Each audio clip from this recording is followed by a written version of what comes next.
mengenai imam salah membaca Al-Fatihah. Itu apa hukumnya? Yang pertama, apakah sholat kita sah? Kemudian yang kedua, kalau kita tidak mengaminkan, apa pula hukumnya? Silakan. Bismillahirrahmanirrahim. Assalamualaikum warahmatullahi wabarakatuh. Waalaikumsalam. Alhamdulillahi rabbil alamin. Wa bihi nasta'in ala umuri dunya waddin. Wassalatu wassalamu ala asyrafil anbiya'i wal mursalin wa ala alihi wa sahbihi ajma'in, amma ba'd. Allahumma 'allimna ma yanfa'una wanfa'na bima 'allamtana innaka antal alimul hakim. Rabbana zidna ilma warzuqna fahma. Allahumma inna nas'aluka ilman nafi'a wa rizqan thayyiba wa 'amalan salihan mutaqabbala. Allahumma ij'alna mimman yastami'una al-qawla fayattabi'una ahsana. Allahumma ij'alna bi rahmatika fi ibadika as-salihin. Bapak-bapak, ibu-ibu, jemaah salat maghrib yang dimuliakan Allah, pada malam hari ini alhamdulillah dengan izin Allah kita berkumpul di rumahnya yang mulia ini. Acara kita yaitu tanya jawab. Ada beberapa pertanyaan yang sudah masuk. Pertama adalah mempertanyakan masalah kesalahan di dalam membaca Al-Fatihah di dalam solat. Ada Bapak Ibu sekalian, di dalam ucapan di dalam solat itu ia terbagi kepada beberapa bagian yang kita ucapkan, ya, karena kan ibadah solat itu merupakan ada yang sifatnya aqwal, perkataan, ucapan, ada yang sifatnya af'al, perbuatan. Kalau yang perkataan atau ucapan, nah, itu ada yang ucapan itu sifatnya hukumnya wajib, fardu, dan itu harus didatangkan dengan sempurna. Itu hati-hati kalau yang wajib itu, maka hati-hati dalam mengucapkannya, jangan sampai salah. Yang kedua yang sunat. Kalau yang sunat ini sepakat ulama kalau dia salah mengucapkannya tak masalah. Nah, sekarang yang wajib ini, apa yang wajib diucapkan di dalam solat? Wajib diucapkan dalam solat tak banyak. Pertama adalah takbiratul ihram. Maka takbiratul ihram jangan sampai salah. Jadi kalau salah atau diroba-roba itu bisa mengakibatkan takbiratul ihramnya tidak sah. Tidak sah takbiratul ihram, tidak sah solatnya. Nah, ini jadi masalah. Yang pertama. Yang kedua, apa yang wajib diucapkan dalam solat dalam bentuk ucapan atau disebut rukun qauli adalah Al-Fatihah. Itu ditanyakan tadi, surat Al-Fatihah.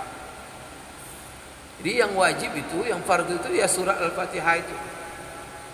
Karena Rasulullah sallallahu alaihi wasallam mengatakan, la salata liman lam yaqra bi Fatihatil kitab. Ulama menafsirkan tidak sah salat tanpa membaca Al-Fatihah. Sehingga ulama mengatakan satu-satunya surat dalam Al-Quran yang wajib kita hafal, tak boleh kita tidak hafal, cuma satu surat saja, yaitu surat Al-Fatihah.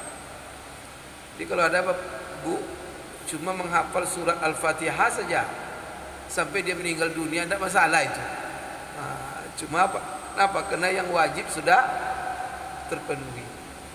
Tapi kalau mau menghafal Quran semuanya, itu bagus itu. Atau menghafal banyak ayat, surat, tidak ada masalah. Tapi yang wajib minimal Fatihah. Maka Bapak Ibu kalau punya anak, itu yang wajib, ukuran wajib harus ada. Kalau tidak berdosa Bapak Ibu tidak mengajarkannya. Jadi ini Fatihah. Kemudian Fatihah itu adalah surat pertama di dalam Al-Quran, dalam susunan Al-Quran. Kemudian di dalam membacanya kita diperintahkan membacakan Quran itu benar. Seperti Allah katakan warattilil Qur'ana tertila. Baca Quran itu dengan tertil, dengan benar. Kalau kita diperintahkan membacakan Quran dengan benar, maka dihindari mengucapkannya dengan salah. Maka Quran itu kita belajar supaya tidak salah dari mengucapkan huruf. Jadi ada ahkamul huruf namanya. Dan ini masuk dalam ilmu tajwid.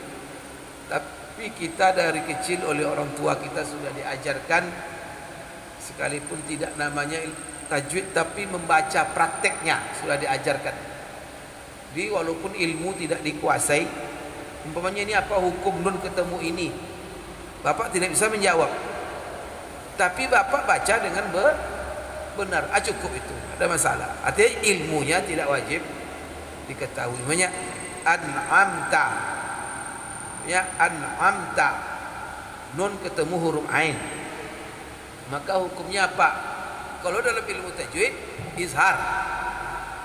Tapi coba Bapak, siapa yang tahu Bapak? Ditanya, "Hei, an'amta itu apa hukumnya?" Akan payah Bapak.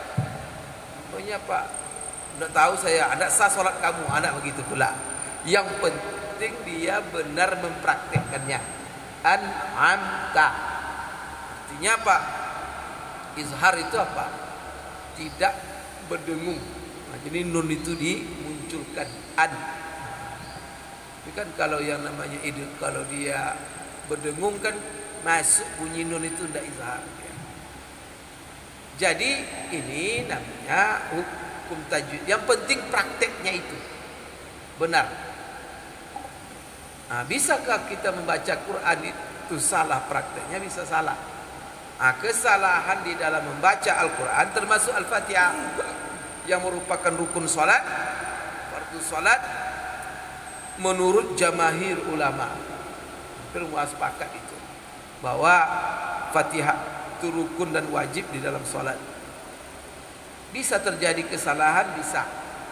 Maka kesalahan yang terjadi di dalam membaca surah Al-Fatihah ini dibagi oleh ulama secara umum kepada dua. Ya, sama dengan kesalahan di dalam ilmu tajwid. Tajwid itu kan ilmu membaca Al-Quran. Pertama sekali namanya kesalahan jali. Jali namanya. Ini kesalahan jali ini, kalau jali ini kalau bahasa kita kesalahan fatal, kesalahan besar, maka jali namanya. Kemudian ada namanya kesalahan khafi. Kesalahan khafi ini kesalahan ringan, mudah. Artinya apa yang membedakan antara kesalahan besar dengan kesalahan ringan, atau kesalahan jali dengan kesalahan khafi? Kalau kesalahan jali yaitu kesalahan di dalam membaca Al-Fatihah, yang mana kesalahan itu dalam membaca membawa kepada perubahan makna. Berubah makna ayat itu dibuatnya, berubah makna kalimat itu, kata itu, gara-gara salah dia membacanya. Maka ini namanya kesalahan jali. Susah juga itu. Nanti Bapak bertanya lagi sama saya, apa saja kesalahan jali itu Pak Ustadz? Kan terpaksalah, panjanglah kajinya. Belajar ilmu tajwid Bapak jadinya. Kesalahan jali, kesalahan khafi. Kan itu kan berat juga itu. Kita membacanya saja sudah bisa, alhamdulillah. Kalau sampai ke tingkat ini salah merubah makna, ini salah tidak merubah makna, itu sudah hebat itu. Luar biasa itu, ya kan? Untuk sampai tingkat itu harus belajar kita. Nah, jadi umpamanya apa kesalahan khafi? Ada apa kesalahan jali? Imam Nawawi lah umpamanya. Di dalam buku Majmu', di dalam bukunya Al-Azkar, dan juga di dalam Rawdatul Talibin. Jadi kalau seandainya seorang yang membaca Al-Fatihah dan dia salah di dalam membacanya, dan kesalahan itu merubah makna. Contoh, dia salah membaca Siratal ladzina an'amta 'alaihim. Siratal ladzina an'amta 'alaihim. Itu ada kalimat ta, an'amta. Dia ada dua kata di an'amta itu. Pertama kata fi'il madhi namanya. Ta itu namanya kalimat kata isim dhamir. Artinya yang telah aku beri nikmat.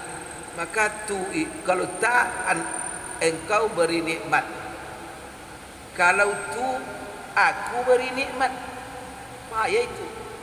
Jadi Allah suruh baca siratal ladzina an'amta, tunjuki kami kepada jalan yang lurus, siratal mustaqim. Apa itu siratal mustaqim? Yaitu jalan yang telah engkau beri nikmat. Bacanya apa? Jalan yang telah aku beri nikmat. Kepada aku berarti dia yang kasih nikmat. Balik tak? Bahaya itu. Kesalahan seperti ini, kalau Bapak menjemaah, apa jemaah makmum, atau apa kata imam, Siratal ladzina an'amtu 'alaihim. Pergi lah itu, jangan ikut lagi dia.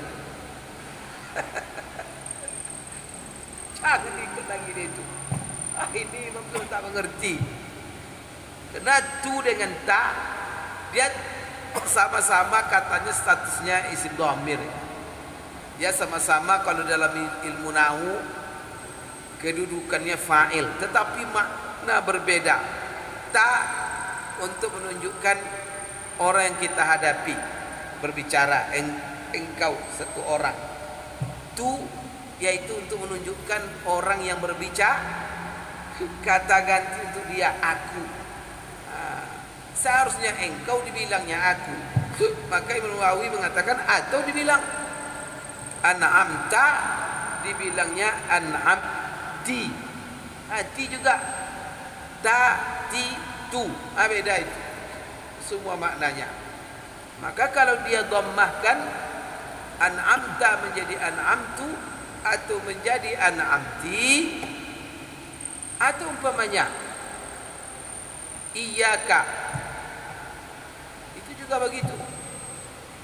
Iyyaki katanya, itu sudah berubah maknanya. Maka dia harus iyyaka.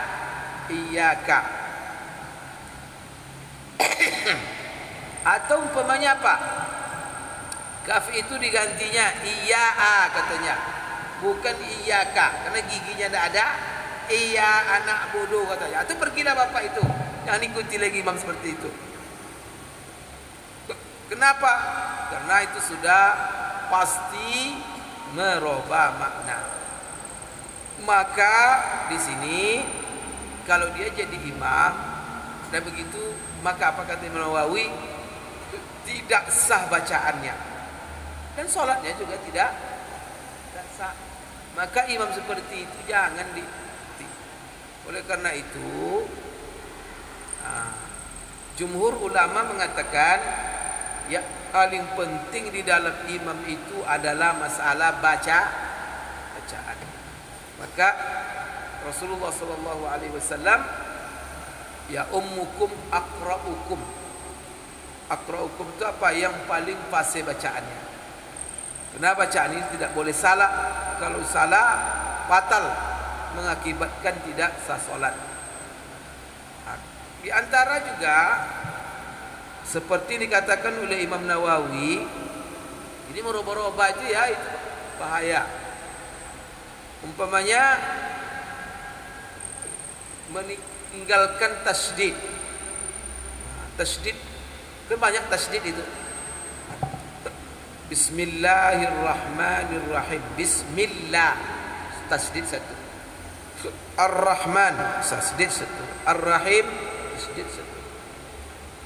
Alhamdulillahi rabbi tasydid satu. Itu Ar-Rahman Ar-Rahim Maliki yaumiddin. Iya, ada sedikit. Jadi kata Imam Nawawi ada 13 tasydid dalam Fatihah itu. Kurang satu tak sah Fatihahnya. Iya katanya. Kurang satu tasydidnya. 13 tasydid semuanya di situ. Kurang satu tak sah Fatihahnya. Karena pasti merubah makna. Nah, jadi di sini kan susah juga menjelaskan satu persatu apa di dalam Fatihah kesalahan-kesalahan yang merupakan, maka dhabitnya, kriterianya merubah makna atau tidak. Maka Bapak untuk menyalahkan imam atau salah bacaan Bapak, ya tahu Bapak lah ini merubah makna atau tidak. Kalau tidak tahu, tanya Ustaz nanti. Saya baca begini merubah makna atau tidak? Itu aja. Umpamanya apa bacaan imamnya merubah atau tidak? Mohon maaf Ustaz, kesalahannya harusnya mim dibunyikan nun. Umpamanya kalau umpamanya apa?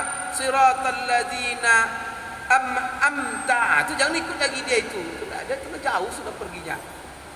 ihdinas siratal mustaqim katanya Ustaz. Harusnya kan ihdinas siratal mustaqim. Ya, begitu juga mustaqim katanya. Itu lain maknanya itu. Tapi pastikan dia mustaqim, jangan telinga kita pula yang ya, pastikan. Nanti tanya dia. Umpamanya setelah Bapak sholat kan ragu kita itu. Pak, saya minta maaf Pak, saya mau tanya. Tadi Bapak baca mustaqim atau mustaqim? Nun atau mim? Nun katanya. Apa jangan jadi imam lagi ya? Selesai. Tidak boleh apa jadi imam. Itu bahaya itu jauh perbedaan maknanya. Ya. Jadi ada dhabit-dhabit di kriterianya. Tapi umpamanya ada beberapa salah umpamanya Bapak Ibu sekalian, khafi ini contoh apa namanya, harakat itu tidak sempurna. Umpamanya dia bilang alhamdulillah, kan itu kan bacanya. Nanti dia bilang alhamdulillah, a itu kepada o sedikit oleh dia. A itu tidak merubah makna. Artinya masih masih, karena dia tidak merubah makna. Dia dibaca khafif, dibaca tebal, itu kadang-kadang. Begitu juga ra, ar-rahman, nanti dibaca ar-rahman katanya kan. Ra itu itu juga termasuk tidak jali, artinya merubah makna. Jadi hal-hal seperti itu, jadi ada masuk yang khafi. Jadi kalau seandainya dia masuk kepada kesalahan-kesalahan khafi, maka itu tidak ada masalah. Tapi untuk imam, kalau untuk imam, jangankan jali, khafi pun dia jangan terjadi. Jadi Kenapa? Karena imam ini adalah membawa sholat orang banyak.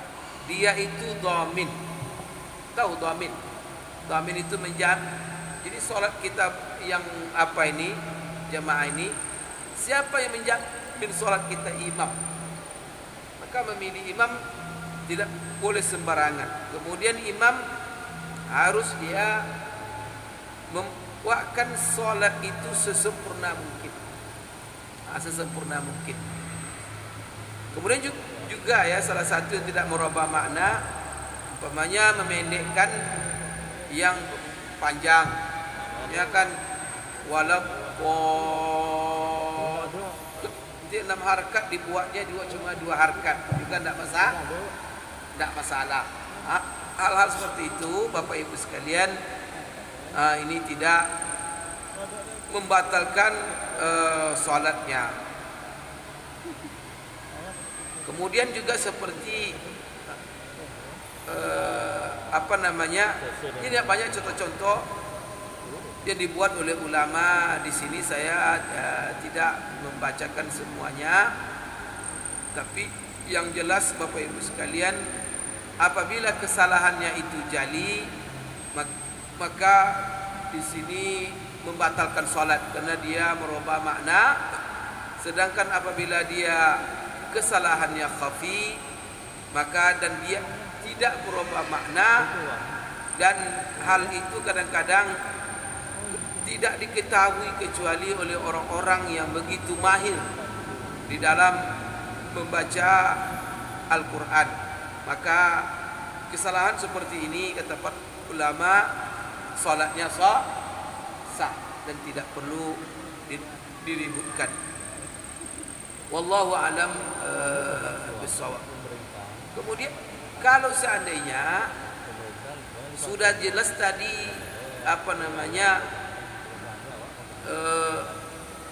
salah bacaannya, jali seperti tadi amta katanya atau an'amtu katanya, jelas jangan juga kita yang seperti itu kita mufaraqah saja.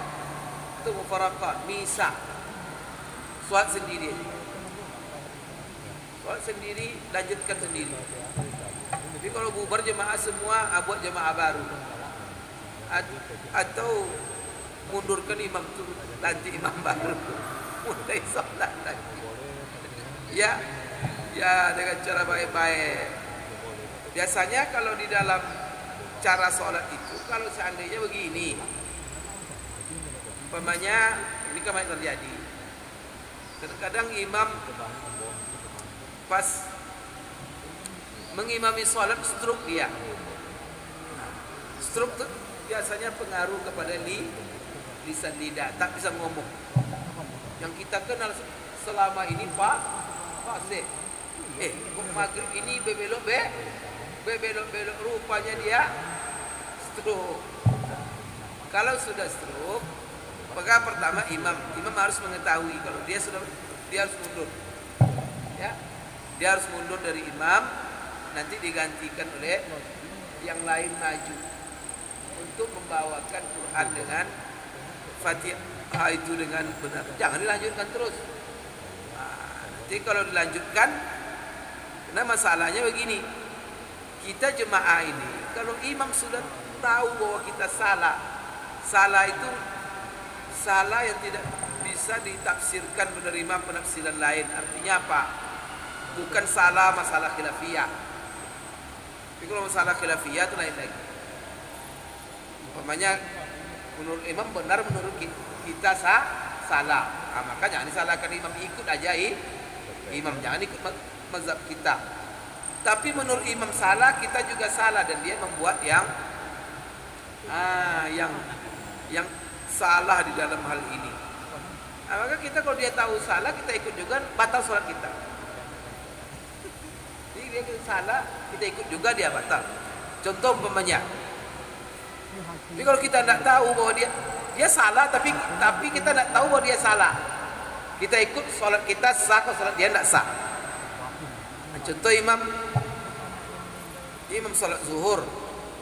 Ketika dia mengimami salat zuhur,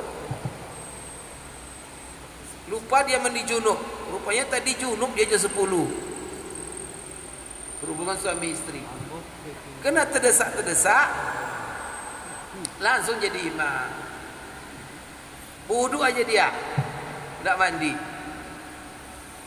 Bapak yang berjemaah ikut dia, sah solatnya enggak? Sah enggak? Bapak sah solat kena enggak tak? Tapi coba kalau dikasih tahu saya belum mandi, gitu ya.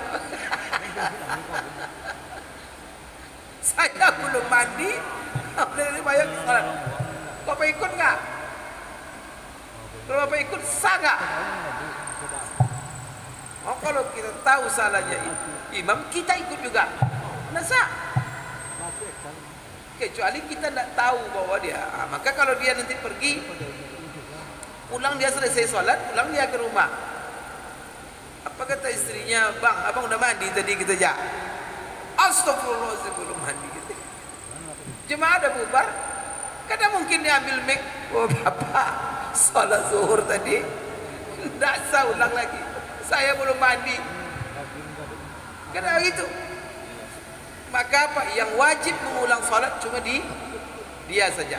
Sedangkan jemaah gitu. Karena kita tidak tahu kesalahannya. Maka kalau tahu kesalahannya jangan ikut juga. Tidak sah salat kita. Gitu Pak ya. Apalagi mengaminkannya. Apalagi diaminkan sudah jelas salah, yang kita aminkan itu yang benar.